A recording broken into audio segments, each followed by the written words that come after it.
to the Cover 3 podcast here on CBS Sports.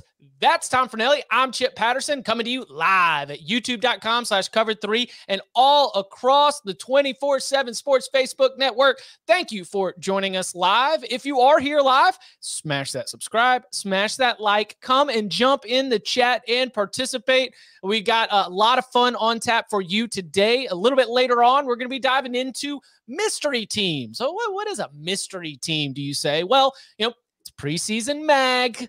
It's that time where everyone's got their top 25. Everyone's got their favorite magazine of choice. They're reading on the beach. They're trying to get ready for the season.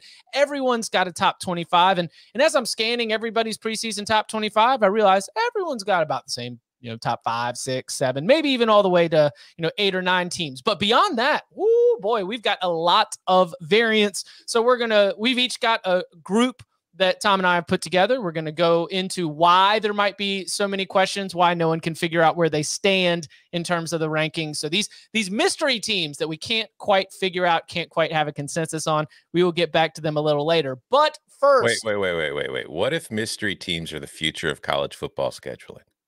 Like Alabama. Oh, like in free agency. A playoff game on Saturday.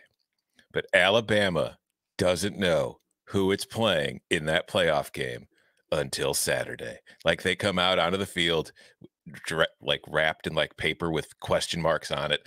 And then they come barreling through and it's like Georgia or Ohio State or somebody. Like you don't know. Like you play a team, you have to prepare for a team and you don't know who the team is. That's conference realignment is being driven by creating the most ideal ratings scenario for the future of the sport. Mm-hmm. And so the next logical step, yes, is for us to create an Alabama's opponent. We'll let you know after the break. Could be Clemson, could be New Mexico State. Who knows? Tune in. Get them all there in the hotel, and then they'll get to bust through the paper. But yes, before we get there, we've got to dive into all the latest with conference realignment. Tom and Bud joined you for an emergency podcast when the stunning news broke that USC and UCLA would be joining the Big Ten. What has followed? Well, initially, a lot of the word was that the Big Ten wasn't done yet. And that one report, which I do agree with, as I have come to understand the situation,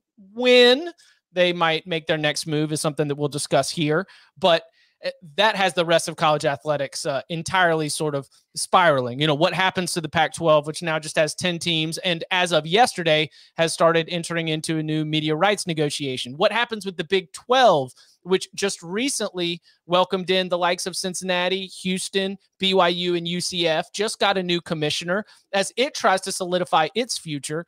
The Big Ten with USC and UCLA clearly is moving to the top of college sports, much like the SEC did with the addition of Texas and Oklahoma. What in the world is the ACC going to do?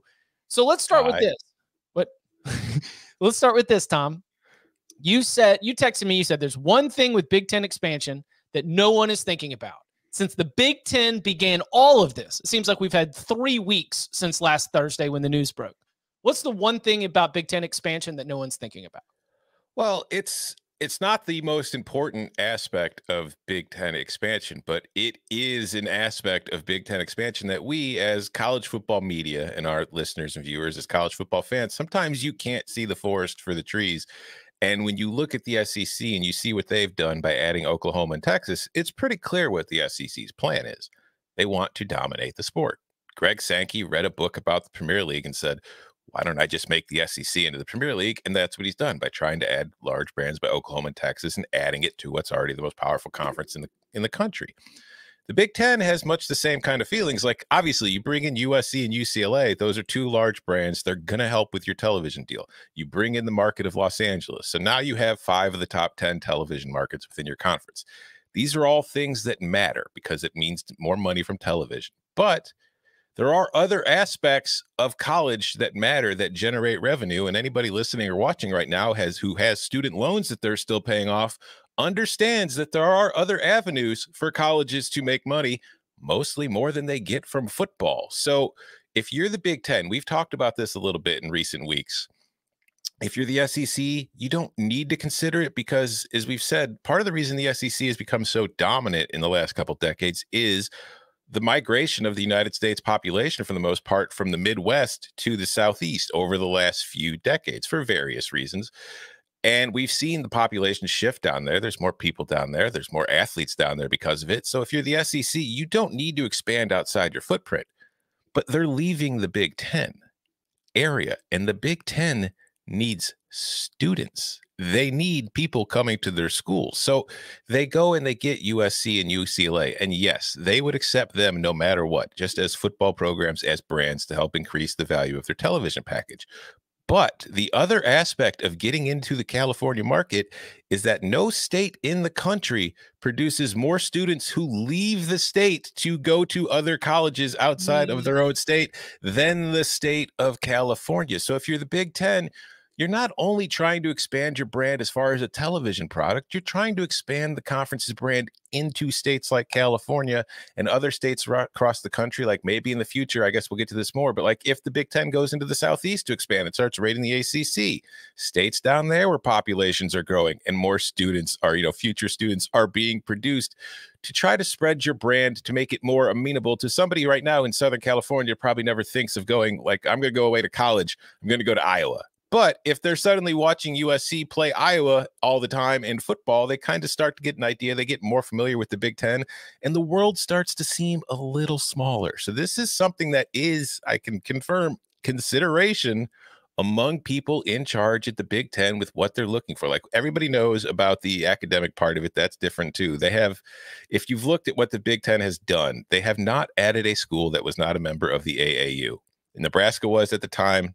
Nebraska is no longer a member, depending on who you talk about or ask about. It's either BS that they're no longer a member or whatever. But every single school that they have added has been AAU. So the Big Ten, just as far as reputation, it does still care about its academics. It's not just trying to grab the best football teams and the best brands, but it also cares about the future population of the students paying tuition and going to their schools.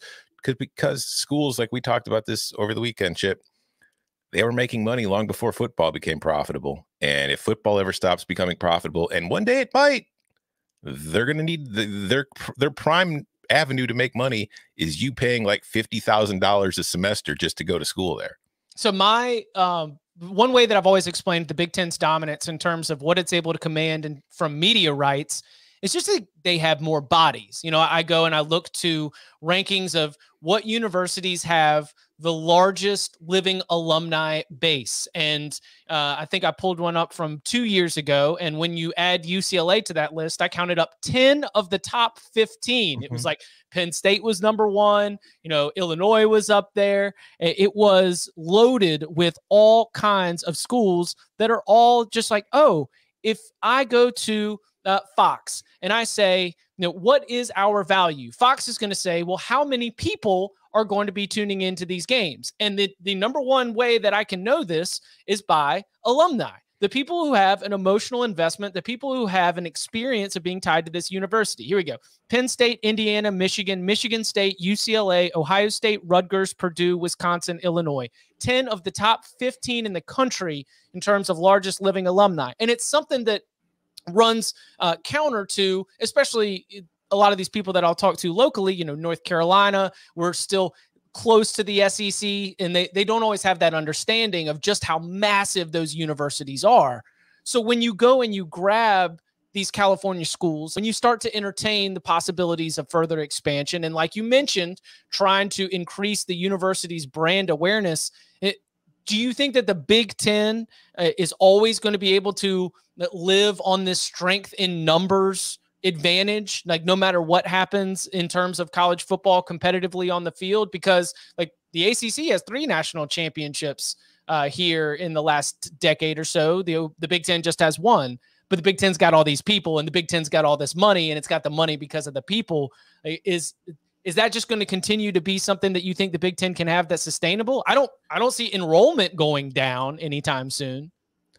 I don't know if it's sustainable, but I do think that what I was discussing is part of the strategy to make sure it stays sustainable. Yes, in that you have a larger, I guess the way you could put it is customer base, because let's be honest, that's what colleges have kind of become. They've become companies where they're trying to convince you to buy their product, which is a piece of paper that says you're worthy of having a job somewhere. And it only costs you $350,000 to get. So yeah, no, it's all part. It's not just a football grab. There's a lot more in consideration for the Big Ten, which is why when you're just sitting around talking with your friends, like, what about this school? What about this school? It's like, it's not just going to be that's a good football school. Why wouldn't the Big Ten want them? There's a million other things under consideration within that conference because, like, as lame as it might sound to us, the Big Ten does care about academics. Now, don't get that twisted as saying the Big Ten cares about its student athletes getting the best degrees that they can get. That's not what I'm saying. I'm saying reputation-wise, as far as the schools are concerned,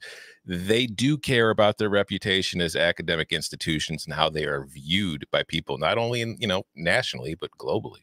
So before we get to ACC, Pac-12, Big 12, and maybe even where the SEC might figure into that, let's follow that thread right there. My understanding, correct me if I'm wrong, is that unless there's a university who rhymes with Loader Game, there's not going to be any news coming from the Big Ten anytime soon. If that is correct, where do you think the other potential options are, or where do you think the Big Ten, because reportedly, like, we're going to try to at least mention some of the reports that have been going on, bring some clarity to the situation. It has been reported that up to 10 schools have made that hotline bling for the Big Ten in the Big Ten offices, trying to at least see if there's going to be an invitation out there. They're trying to let them know, hey, maybe us, maybe we get an invitation. Can you put us on the wait list? Please put us on the wait list. It's okay. We'll stand by. We'll see if something pops up at the bar. We'll sit there. And I understand why universities are doing that, because right now the Big Ten's looking extremely stable, powerful, and profitable. That it is a smart move if you are going to put yourself on the wait list for the Big Ten. And like I said, I don't think we will see any immediate news unless it rhymes with Loader Game. So who do you think those schools are that are interested, and where do you think the potentials are for additional schools being added to the Big Ten's roster? Well, no, you're dead on in that Notre Dame is the linchpin that not just the Big Ten is waiting on. Everybody is waiting on Notre Dame, and they want to know what Notre Dame's going to do because, like, let's do the dominoes.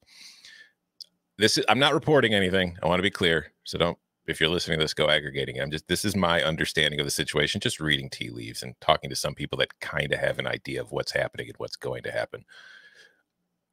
The Big Ten is waiting on Notre Dame before it does anything because the Big Ten wants Notre Dame, which would be the only non-AAU school that the Big Ten would consider adding because it's Notre Dame, and they've wanted Notre Dame for a long time. They've been making the googly eyes at them for decades. And if Notre Dame joins, then the door will open for other programs and other schools, whether that would be Stanford, Cal. There have been reports that Oregon and Washington have reached out to the Big Ten about possibly joining the league, and the Big Ten's kind of told them they're holding off for now, and that's the Big Ten waiting to see what Notre Dame wants to do. But it does make sense if you are the Big Ten. You've just added USC and UCLA. Like, we've talked about the traveling. It would be nice to give them some West Coast, quote unquote, partners to deal with. So it would make sense for the Big Ten to go that direction, which is why when you see the reports today and, from the weekend, like Dennis Dodd reported at CBSSports.com, how the Big 12 is interested in maybe adding up to 6 Pac-12 teams, which include Arizona, Arizona State, Colorado, Utah, Oregon, and Washington. I don't see Oregon and Washington joining the Big 12 until they know for a fact they will not be in the Big 10. Because the television deal is not going to be the same. Like, if the new Big 12's TV deal probably won't be all that more profitable than what the Pac-12 or the Big 12's currently new TV deal would be. So a lot of it depends on Notre Dame. If Notre Dame joins the Big 10, then they add another, maybe Stanford, maybe then Washington, Oregon come in. But I do think eventually the Big 10, I joked earlier when you asked about what's the ACC doing, and I said it's dying. I do think the Big Ten and the SEC will be coming for the ACC at some point, and I guess we could discuss that too. Okay, before we get to Tom literally laying out the blueprint, giving away media consulting advice for free, I know we've got all kinds of media rights executives and conference commissioners who listen to the Cover 3 podcast. Tom Fornelli is about to do your job for you. You can hit him up in Venmo. But before we get to that, I want to talk about Dennis Dodd's report that the Big 12 could be, you mentioned those 6 schools right there. It is Colorado, Utah, Arizona, Arizona State, Oregon, and Washington. Big 12 has a new commissioner. That new commissioner is reportedly said to be aggressive. He wasn't supposed to start working till August 1st. He is already out there. I would not be surprised if the Big 12 can make this move. In terms of timetable, because I mentioned the Pac-12 has already started media rights negotiations, I think it works like this. None of those Pac-12 schools are going to make a move until they get the number for what the new media rights deal is going to be in the Pac-12, so they can compare it to what they would get potentially in the Big 12. I do think that, like, one of the reasons the ACC deal is so it's just basically losing money every single year is the fact that they struck it back in 2016. Like, the Big 12, just by re-upping, is going to get a more favorable payment than if what it had done in 2016. I think the Big 12, again, compared to deals that were struck 6 years ago, is going to get something that's going to be a little bit competitive, not with the Big 10 and the SEC, but at least competitive, particularly if they are able to add the Phoenix market, particularly if they're able to add the Denver market and really start to expand a little bit. What do you think that the Big 12 is going to be able to pull that off? Or at least, let's say, throw out Oregon and Washington. Do you think that the Big 12 would be able to make a move and get the other 4 Pac-12 schools? And if so, what does that make the Big 12? Well, let me say, just vibes wise, the Arizona schools, Utah and Colorado, to the current, what the future Big 12 is going to look like once Texas and Oklahoma leave, just absolutely perfect. They fit in wonderfully, I think. Like, I found myself excited about the idea because they're getting BYU. So now you've got BYU and Utah paired together. We get to preserve the Holy Roar as a conference rivalry all the way through. Colorado returns home. They get to come home to the Big 12. And then, like, Arizona schools are a little bit of a new fit. But I'll tell you what, this is the other thing that I heard.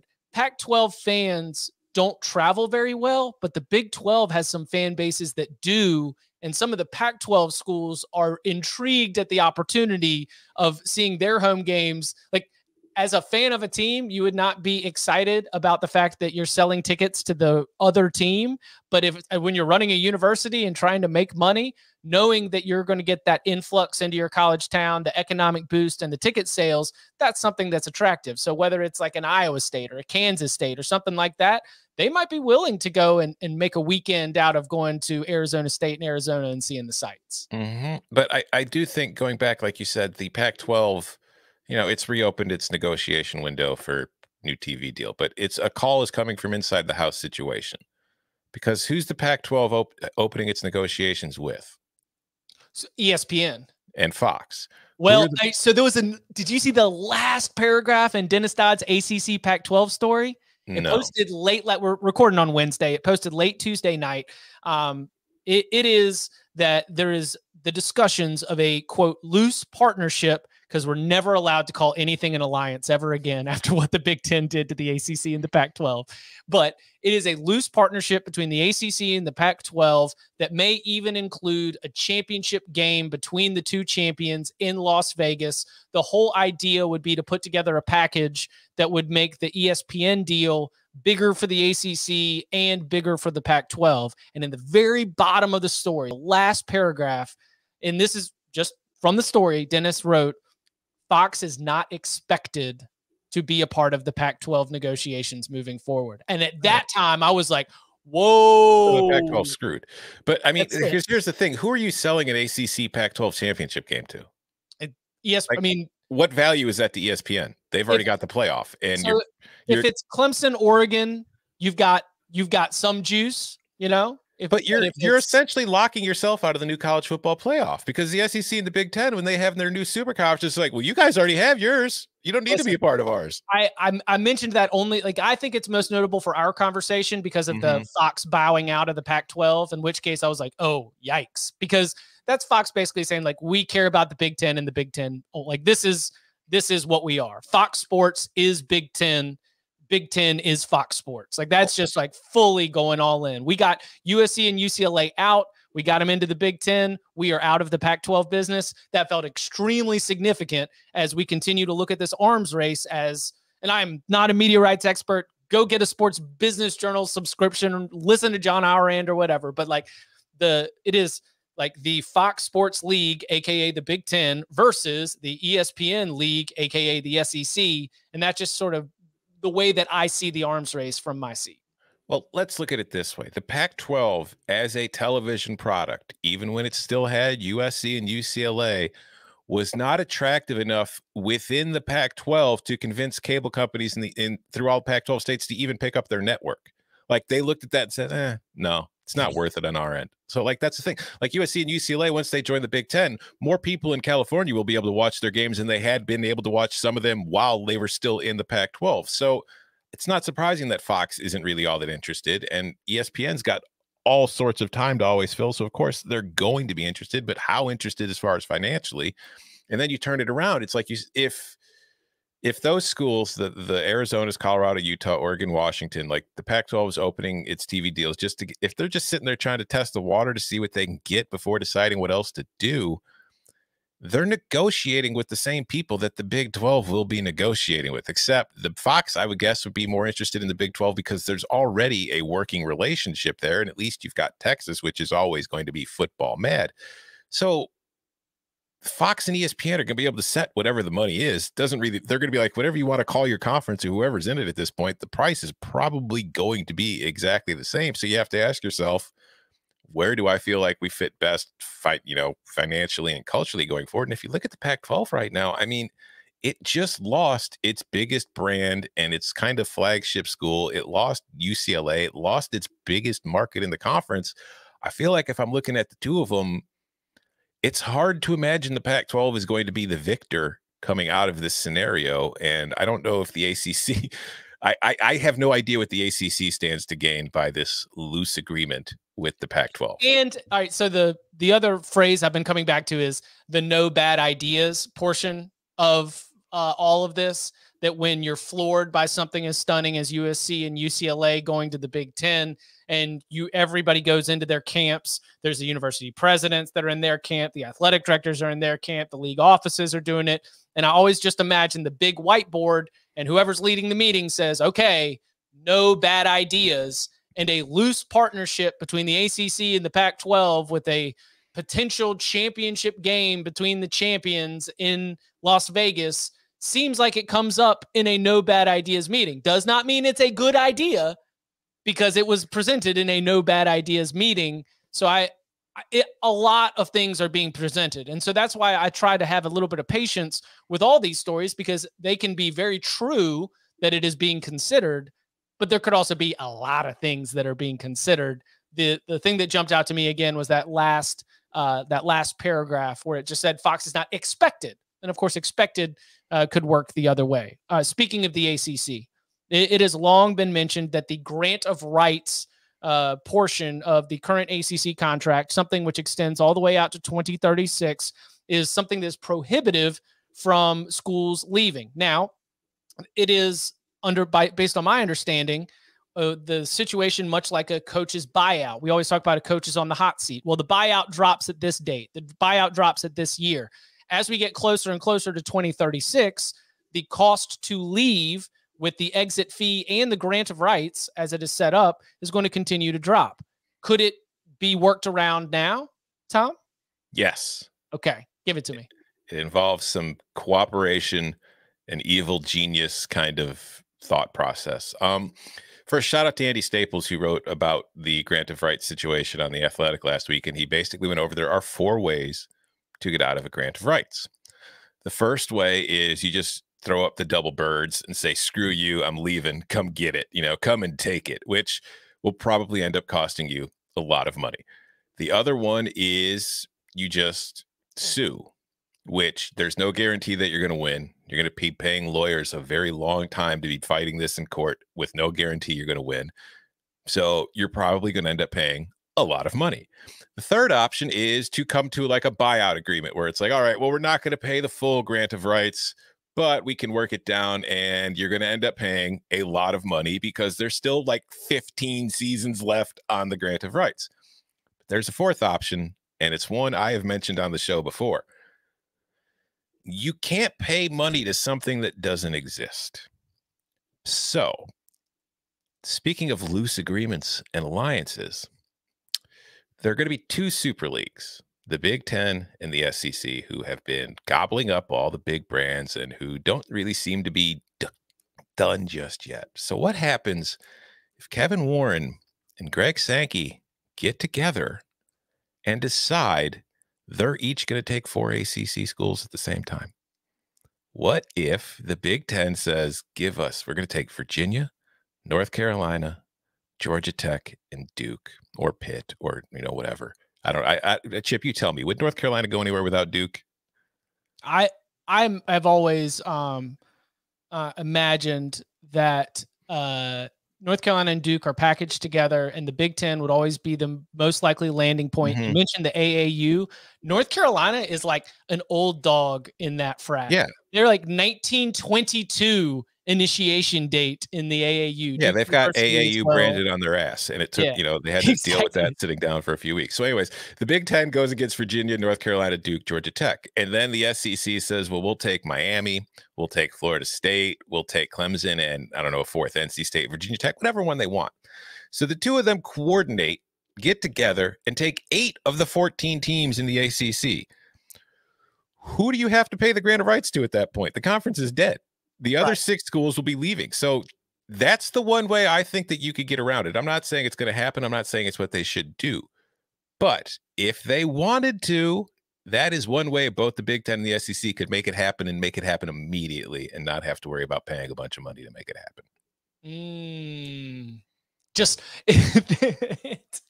so I thought that you were going to come here with, like, I've heard about a competitive clause, the idea that there is an argument in court that, for example, Clemson could say, this deal that we went into is an unfair deal for us because it is equal revenue payments, and we are the reason for a majority of the money that's coming in and being distributed to all 14 members. That Clemson can say, we are the brand that drives the payments, and so therefore this deal is unfair for us, and that's why we should be able to get out, or at least negotiate some sort of exit strategy. And that those would be very, very costly legal moves, because they would take a lot of lawyering, they would take going to court, they would take a lot of billable hours, but they could be something that would be argued. It's just that from the legal perspective, no one is quite sure if they want to engage with that yet. It's just such a commitment of time, of money, of resources, that trying to nitpick all the different loopholes within the grant of rights. And by the way, the grant of rights is, if UNC and Duke go to the Big Ten, then Big Ten checks have to go back to the ACC if the ACC still exists until 2036, which is why the cost of those moves then gets a little bit lesser and lesser and lesser as you go on and get closer to 2036, which is why I think the ACC's one move as it stands right now is to engage in breaking up the idea of revenue sharing, is to come to the table and be like, all right, look, we get it. Like, we need to keep our most valuable brands, Clemson, Florida State, Miami, North Carolina, Virginia, and like maybe we bring in Duke, but maybe it's not Duke. Like, I think Duke basketball is a national brand that it rivals what Notre Dame football was at its peak powers, that you can show up anywhere in the country, and you could have on a Duke basketball shirt and people recognize it and they know what it is. I don't know how much that means necessarily to these contracts and TV executives, but I think that the ACC, one of its moves is going to come to the table, and whether it's based on on-field success, whether it's based on ratings, but create some sort of structure that allows for these schools to make different amounts of money. I think that's only a temporary fix. I do not think that prevents the ACC from being rated in the long term, but I do think it could calm the waters enough to give the league a chance to create some stability. It's a lot like an open marriage. You tell yourself, you're like, did it work for others? No, but it could work for us. Yeah. Like, didn't the Big 12 try to go into the, different revenue sharing to try to keep Texas happy? And look how that worked out over the long term. But if you're looking at this from the ACC's perspective, that seems to be one of the moves that you have to try and calm things down and get your members on board, and maybe keep them from at least paying lawyers to go through the contracts and look for loopholes. And there is another aspect of all this, or maybe another avenue for these conferences to take, that would be crazy. What if a conference just said, you know what? We don't have to make more money than we're already making. We're making plenty of money. We could just keep doing what we're doing, and we don't have to worry about being the best football conference, and we don't have to worry about winning national titles. What if we just go about our business being extremely profitable, doing what we're doing, but not making as much as the SEC and Big Ten, and we just live our lives and don't worry about having to be the best at everything and always having to have more, more, more, more, more? Do you think the ACC will end up doing that? It could. Just like, no, we're cool. Like, we're just going to keep doing what we do. This is we don't need all this money. I mean, we're not even going to invest all this money in our football programs. Like, so many ACC programs historically have been on the low end of the totem pole in terms of how much money they pour into their athletic departments, athletic department budgets, how much money they pour into their football programs. Like, they've looked at the arms race that has already been ongoing and kind of said pass. And it's hurt the league if everything is viewed through the lens of you have to be bigger, you have to be more, you have to be on pace with the Big Ten and the SEC. But I think that there are those, your Clemson, your Florida State, your Miami, your North Carolina, your Virginia, and maybe even your Duke, where what could be a $50 million per year gap between you and programs that you're trying to recruit against and win against on the field, where that could end up being a breaking point. Well, because there's a lot of short-term thinking when it comes to conference realignment. Like, if you look at the people who are running the conferences now, like Jim Phillips is a long time, athletics administration. Greg Sankey was in athletics administration, but Kliavkov, not from it. Yormark, not from it. Kevin Warren, not from it. Like, these are people in charge of conferences that really, like, Yormark's jumping in and like, all right, well, we'll just take these schools, because it's like, I mean, there's more to it than that. These are people who don't really have familiarity with the sports, the traditions, all that. They're just looking at the brands and saying, how can we get more television money than we got with our last deal? Because that's what it always is about. Every single move in realignment has been, how do we get more television money than we got the last time? And how do we keep getting more? But eventually the money's going to run out.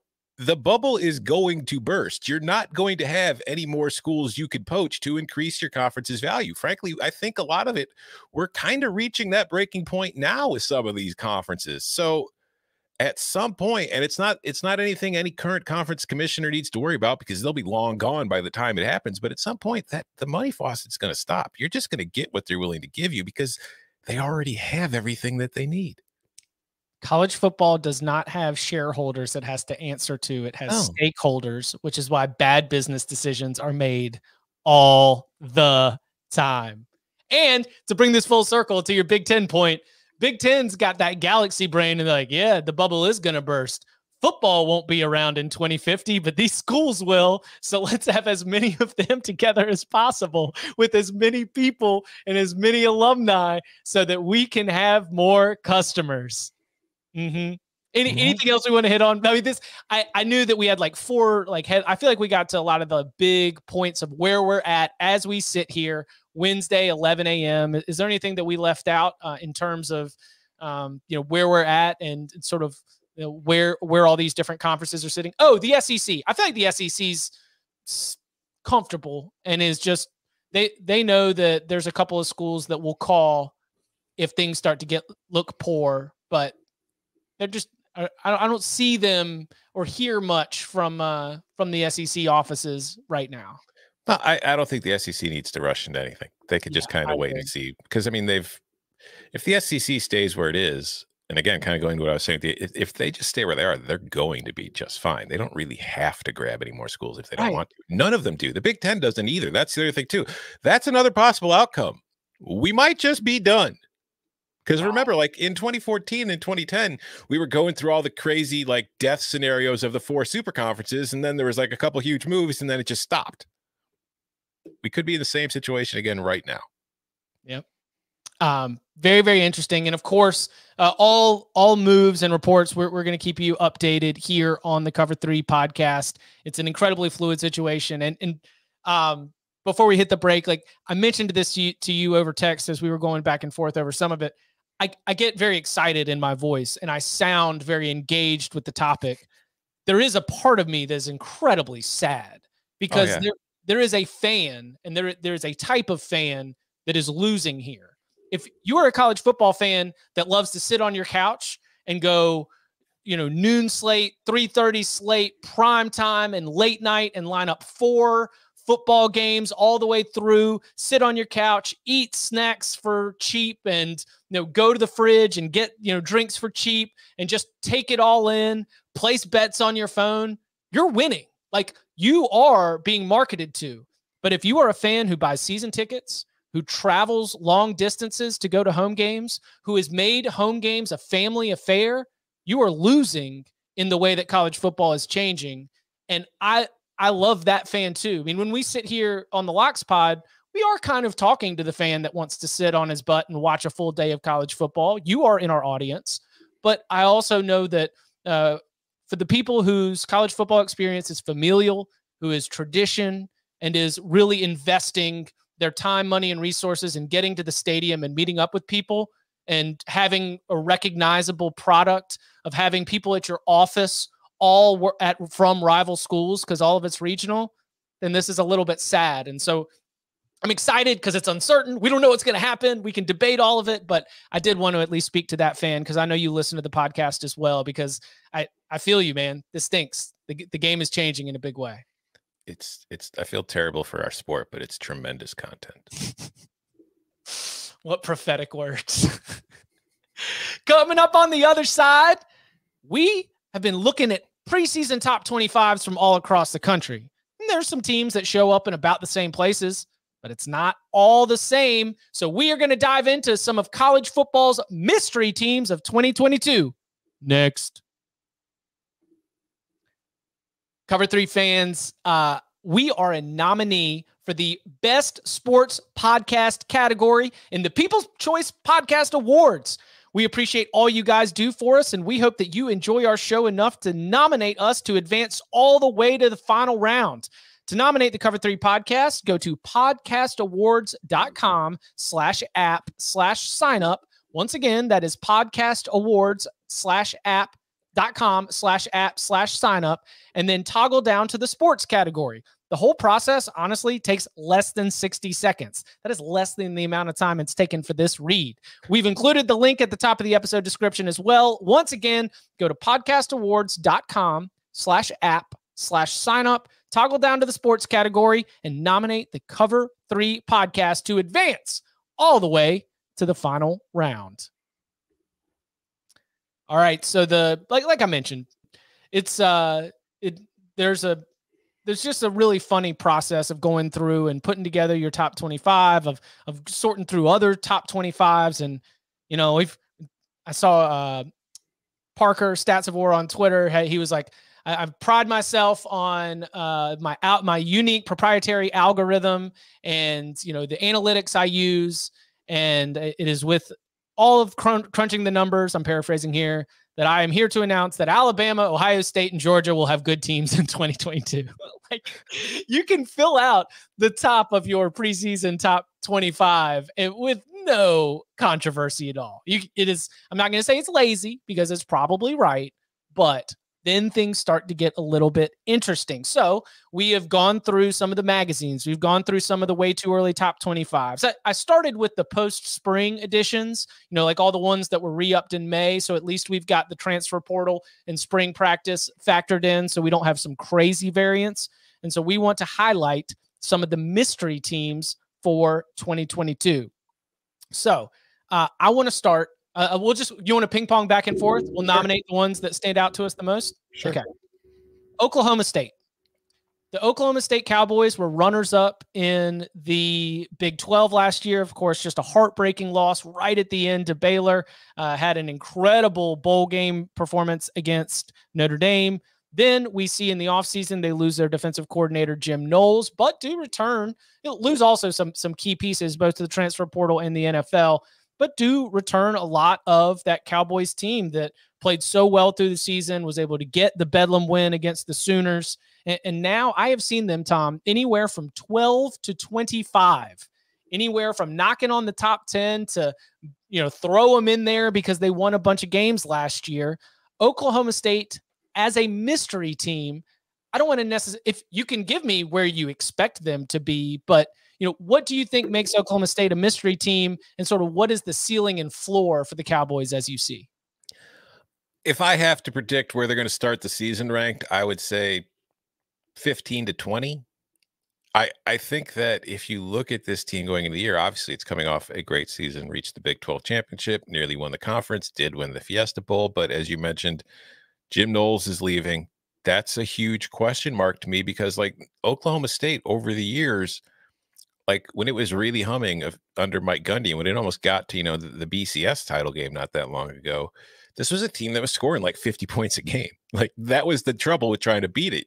You couldn't just show up and try to, stop it defensively. You couldn't. You knew you were going to have to score 40 points to beat the Cowboys. But in the last few years with Jim Knowles, like, this is a team that completely changed its identity. It became defense first. It had one of the best defense, or one of the best defenses in the Big 12.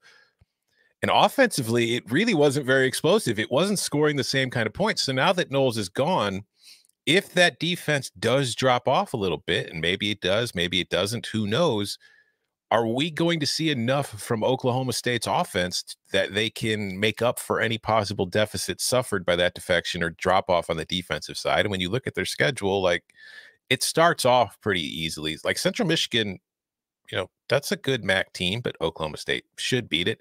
They get Arizona State at home. God knows what that team's going to be. They should win. They get Arkansas Pine Bluff. They'll win. But like when they get to conference play, they start with Baylor on the road. They get TCU on the road. They get Kansas State on the road, which is probably a team we're going to be talking about at some point today too. And then they get Oklahoma on the road. That's not the easiest schedule to manufacture and get through. So this is a team that I feel like it could start the year ranked. It might end the year ranked, but I will not be surprised at all if, like, Oklahoma State ends up 8-4 and just not ranked altogether come the end of the year. Do you think that, for me, Spencer Sanders is like your pivot point here, because Oklahoma State 8th in the conference out of 10 teams in terms of yards per play in the Big 12 last year, and like you mentioned, it was very heavily reliant on the defensive side of the football to go out there and win games. Spencer Sanders did have his moments. If I put together a highlight reel of his best plays, you're like, wow, that guy can do great things for this Oklahoma State team. However, there can also be a highlight reel that I put together and you're like, why is that guy starting? Is Shane Illingworth still here? Like, there are a lot of different, aspects to Spencer Sanders, which I do think contributes to the mystery team side of this. I will predict that there is going to be a little bit more of a step back. That does not mean that there is an unjust cause for them to be ranked highly or to be ranked in the preseason. But I think that for Oklahoma State to live up to what I do think is going to be a preseason top 20 ranking, it's got to be on, like, seems lazy, but I also think it is very pertinent. It's got to be on the quarterback who has spent 3 years as a starter with Mike Gundy, an offensive coach who we have seen be able to get great things out of quarterbacks. And so you're really, really going to need to flip the switch there, because like you mentioned, there's just bound to be a little bit of drop off on the defensive side of the ball. Yeah, I think if you're looking at Oklahoma State and you're saying, like, can it get back to a Big 12 championship? No, like it can, but like everything's going to have to go right for Oklahoma State, and they're going to need things to go wrong for other teams. You mentioned that Central Michigan opener. Do you remember the Bananas play in 2016 when Central Michigan upset Oklahoma State on some wild, like, maybe even it shouldn't, like, Mike Gundy was even like protesting something about whether it should have been a touchdown or not. And it ended up being hilarious. Not hilarious, but that Oklahoma State, on your perspective. Yeah, depends on your perspective. That Oklahoma State team was 10-3 and finished the season number 11 in the country. Was sitting there knocking outside the door, like top 10 in the country going into the Bedlam game against Oklahoma. And had it not had that Central Michigan loss hanging on to it from September 10th, maybe would have been in the college football playoff race. But anyway, it was like Pitt last year with the Western Michigan. Yeah. What's up with all these Michigans? The directional Michigans will screw up with Cinderella. They'll, Joel in the chat obviously just got triggered. So I'm so sorry, Joel, to mention this, the Oklahoma State travesty of 2016 against Central Michigan. But oh my goodness. So wild sequence. if you want to do a little YouTube rabbit hole and you're not an Oklahoma State fan, go and check it out. Oklahoma State Central Michigan 2016 ending was phenomenal. All right, Tom, mystery team. Where do you want to turn the spotlight? I will go with a team that I think, like you said, the top 12 will be easy, but this is a team I think could start the year in the top 12, and I'm not sure it's going to finish there. Michigan State. Like, if you look at everything that happened with them last year, a lot of stuff went right. Like, they hit a grand slam on the transfer portal with Kenneth Walker, who came in, had a terrific season. The offense was very good. Mel Tucker, everything went well. But the defense was not good. Like, I feel like we tend to overlook how terrible that defense was, especially late in the year. The pass defense was one of the worst pass defenses, like one of the 20 worst pass defenses in the country. And we went into that Ohio State Michigan State game like, oh, look at this big top showdown between the Buckeyes and the Spartans. And anybody who was smart was like, okay, so you're telling me CJ Stroud and these wide receivers against the poorest pass defense. This is definitely not going to end 49-7, right? Mm-hmm. It's going to end 49-7. Okay, gotcha. Mm-hmm. And this is also a team that played in a lot of close games and came out on the right end of a lot of close games. And we see that sometimes, that could kind of course correct itself. So I think Michigan State is a team that is going to come into 2022 with a lot of high expectations that it could live up to. But it could also completely flop, which is, I think, it's a high variance team, which I think kind of qualifies it as a wild card, because a lot of what made it good last year left. We don't know how much it's done to truly address the pass defense. I think they'll be improved because simply it'll be hard to be worse. And Mel Tucker, his background as a defensive coach, I think that they're going to work on getting that fixed. But I just don't know if I'm at a place with Michigan State just yet where I expect them to be the team that they were last year. When you look at their schedule, they get Western Michigan, the team that beat up Pitt last year and kind of destroyed that. Akron will be a win, but at Washington, maybe a possible future Big Ten game. That's going to be tough. You get Minnesota, Ohio State's on the schedule. You also draw Wisconsin from the West. You get a road trip to Illinois, which I think Michigan State lost the last time they went to Champaign, and they've had a couple close games in Champaign. And I think this Illinois team is going to be better than most of the Illinois teams we've seen in recent years. You get Michigan on the road. Like, this is a team that I feel like could start off. This could be one of those teams, because every year there's a team that starts ranked in the top 10 or so and then finishes the year unranked. And I think last year there were a bunch of them. I can't remember how many off the top of my head, but Michigan State strikes me as a team that could begin this year ranked in the top 10 and finish unranked. I've seen them they are a team that, because they went to and won a New Year's Six bowl game, and because they had this double-digit win total, they are one of the first teams that a lot of pollsters are going to grab once they run out of the usual suspects. And that is a little bit of a familiar theme. Just go back to the New Year's. Oklahoma State's another, New Year's Six team who brings everyone back. So I understand why they're going to why they're going to be there. That's also the same profile that I've got for a mystery team. And I have seen Ole Miss as high as 16 or so. I also saw a top 25 without Ole Miss in it. Just not ranked. And that might have been a little bit of an update issue, but I have also seen them more in the 20s. I've seen them with as much of a 10 spot variation there for the Rebels, a team that, went out there and played in a New Year's Six game. They did not win it. Baylor did, but of course they had the injury to Matt Corral as a big part of that. They lose Matt Corral. They lose Jerrion Ealy. They lose Sam Williams, but and this is all after winning 10 regular season games for the first time in program history. I mean, this is a massive, massive step forward year. But you get Jackson Dart in from USC.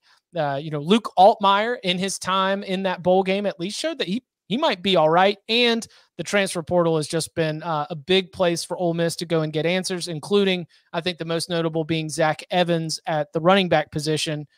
Ole Miss living up to last season's historic expectations seems like a big ask.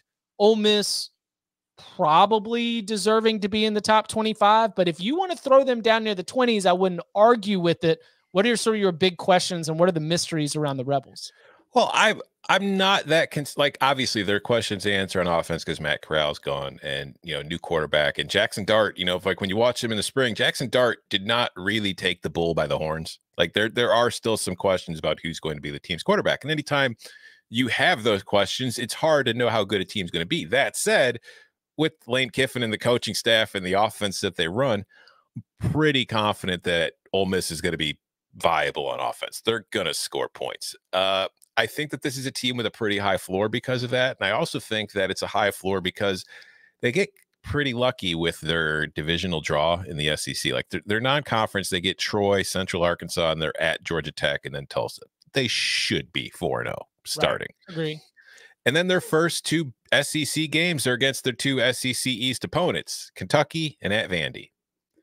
I don't know how much of a sweeter, like, unless you're getting South Carolina and South Carolina and Vandy is the dream draw for a West team. Kentucky's going to be tough, but still, you're avoiding Georgia, you're avoiding Florida, and you're avoiding a Tennessee team that could be pretty good this year too. And you don't want any more mustard bottles thrown at you. So I do think that because of that, this is a team that could easily get off to a 6-0 start, and then it's got Auburn at home, so it could be 7-0 by the time you reach mid-October.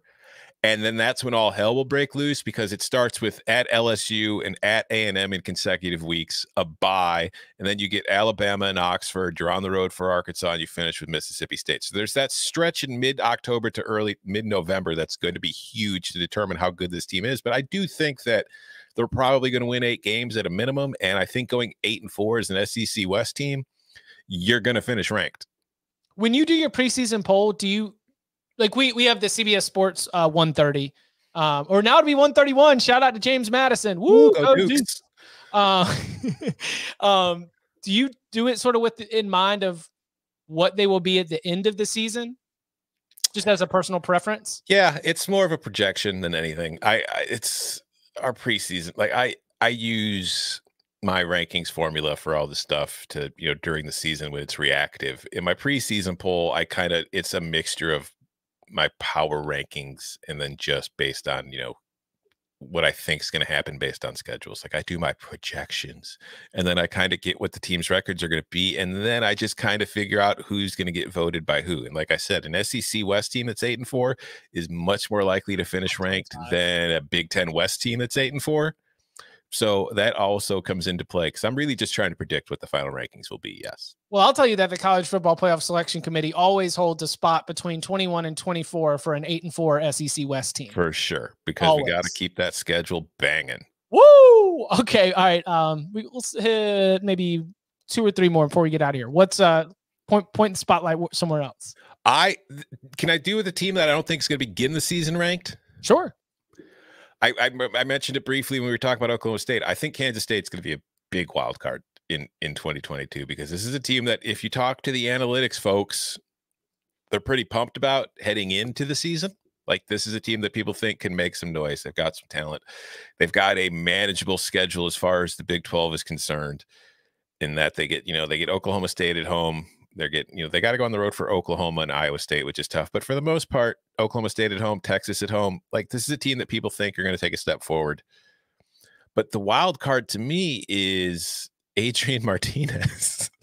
Like, I've seen a lot of Adrian Martinez at Nebraska over the few years, and I feel like you should not take anything for granted when Adrian Martinez is your quarterback. And it's going to be an interesting subplot to follow, in that if Adrian Martinez goes to Kansas State and takes a step forward and is balling out and having a terrific season while Nebraska's still kind of stuck in the mud, it's not going to be great for Scott Frost. But if Adrian Martinez goes to Kansas State and he's still very, wild and just kind of, up and down, maybe, Scott Frost gets looked at a little differently. But I just think that the Kansas State is a team that could end up playing in the Big 12 championship and could finish 5-7, which that's pretty much a wild card to me.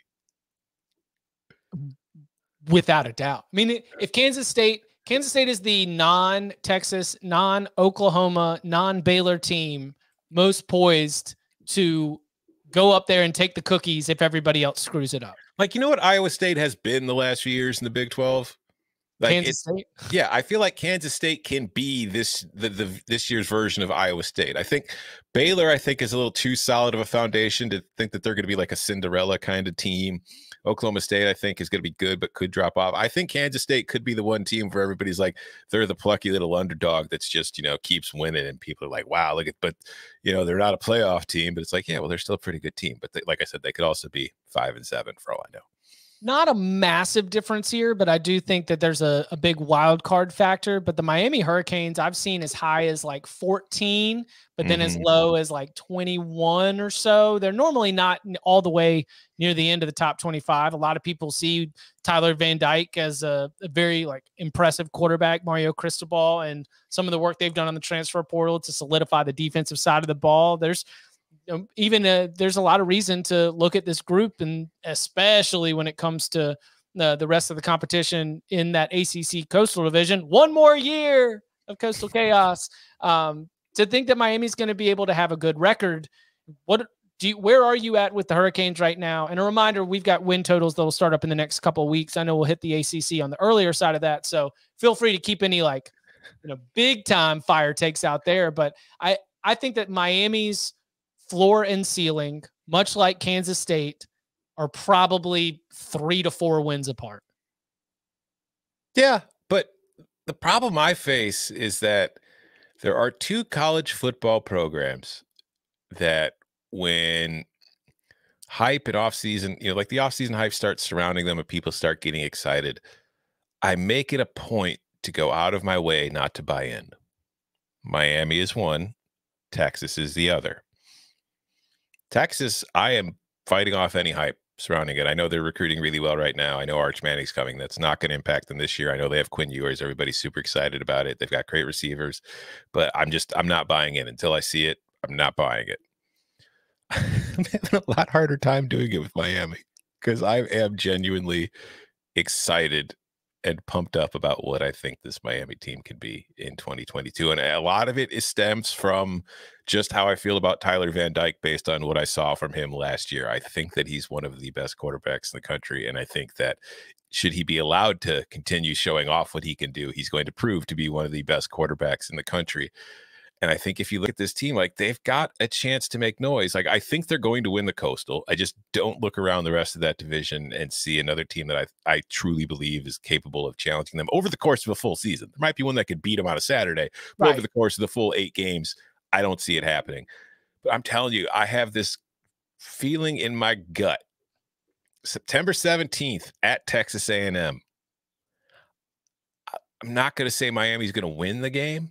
I'll take them in the points. I'm saying Miami's going to cover for sure. And by the time that game rolls around, again, I'm having a difficult time holding off my Miami hype train. I might be taking Miami as a money line sprinkle at that point by the time that game rolls around. I mean, but like to your point, I do not think Mario Cristobal's arrival will allow for Miami to fully wash the Miami off. I think that Miami could give us a win like Texas A&M. Miami could put a scare into Clemson. Then they're losing to Duke a month later. Then they could lose at Georgia Tech. Like there's that. Yeah. There's been that one thread that we have where the ceiling and the floor are very, very far. Like they're going to finish with a record that will be about what we think in terms of it being 9 or 10 wins. But the wins and the losses might not make any sense whatsoever. And that's just because you can't wash the Miami off with just one season. It's gonna take a little while. I am ready to be hurt again. Yes. All right. Give me one more. Last one. Let's go back to the Big Ten. Minnesota. That's a team I think you're going to get when you're filling out your preseason ranking. I think a lot of people get down to the 20 part. And they're like, hey, this team's been pretty good the last couple of years outside the COVID year. They have a chance to, be a competitor in the Big Ten West. And I think that this is a team that could once again be a pretty solid team. I don't think they've got like top 10 potential or anything, but when you look at their schedule, it's pretty soft for the most part. Like as far as like Power 5 schedules are constructed, they start with New Mexico State, then they get Western Illinois, then they get Colorado at home. I think they're starting 3-0. They open the Big Ten by going on the road at Michigan State, which I think is a winnable game because, as we talked about, I'm not 100% sure what Michigan State's going to be. They get Purdue at home. Then they have their bye. They're on the road against Illinois, who beat them in Minnesota last year. They're on the road against Penn State. They get Rutgers at home, Nebraska on the road, Northwestern, Iowa at Wisconsin. So I don't think they're going to win the West, but I think that this is a team that could once again be in that 8-4, 9-3 range, but could also be 6-6, 5-7. Could also get maybe to 10 wins if things go right and the offense kind of clicks and they are able to get a little more balanced than what we saw from them last year. So this is a team to me that I think is a very, but like, I know Purdue's been a popular kind of like dark horse pick in the Big Ten West. I think that Minnesota is what a lot of people think Purdue is going to be. I just have a lot more trust in that program and the foundation it's on at this point than I do for Purdue. So I think Minnesota is a team that might not win the Big Ten West, but will have a lot of say in who does and could end up the season ranked. So a lot of my Minnesota optimism is based on, the idea that Kirk Ciarrocca has returned, teamed up with Tanner Morgan, who at his best has been very, very good. You've got a wide receiver room there that I do think is positioned to help that passing game find its feet again after, like you mentioned, it was completely lost there for just a little bit. And I don't want to factor in, I don't want to like go through our entire preseason coming back to, but if he gets injured, but I do think the quarterback depth is one thing where it's like, you mentioned the floor. It's like, if you remove Tanner Morgan from the equation, I don't have enough confidence in Cole Kramer and the rest of that room for me to go out there and be like, and you know what? They'll still be okay after that. All of my Minnesota optimism is based on Kirk Ciarrocca, Tanner Morgan, and a passing game coming to life. And that can be a little bit of a wild card proposition, definitely making Minnesota a mystery team. That said, Minnesota went 9-4 last year without a passing threat. Because even with Tanner Morgan in, they ran the ball like 70% of the time, and defenses weren't even worried about them throwing the ball against them, and they still won 9 games. So even if Tanner Morgan gets hurt and they have to run the ball 75% of the time, I don't know if it's that terrible for them. We'll see. That's the good thing about building up just a bunch of big old burly boys on the offensive line, just so you can, hey, if we can't throw the ball anymore. That's the biggest question I have about them, is because they do lose a lot of offensive, like they lose some key offensive linemen. It's going to be interesting to see if that program is at the point like with Wisconsin and Iowa where they lose guys, but then you just know that they're going to reload. Agree.